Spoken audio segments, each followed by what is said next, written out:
Hi, I'm Tom Jesch for Altman Plants. For years and years in landscaping, we've used annual flowers to get color. Well, this plant is called Sedum adolphi Firestorm.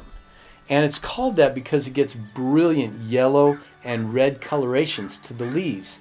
And instead of planting a little border of pansies or marigolds that last for about 12 weeks or less, you can plant this succulent in drifts of color. And I've seen beautiful drifts of these fiery red colors last for years, for 2 or 3 or 4 years, in gorgeous low borders, foregrounding other succulents and cactus or even more traditional plants.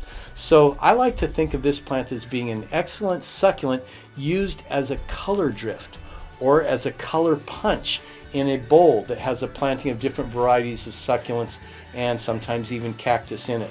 So this will always stay as a low mound, and it can spread up to about maybe a foot wide or so, but brilliant color. And the more sunshine, the more color.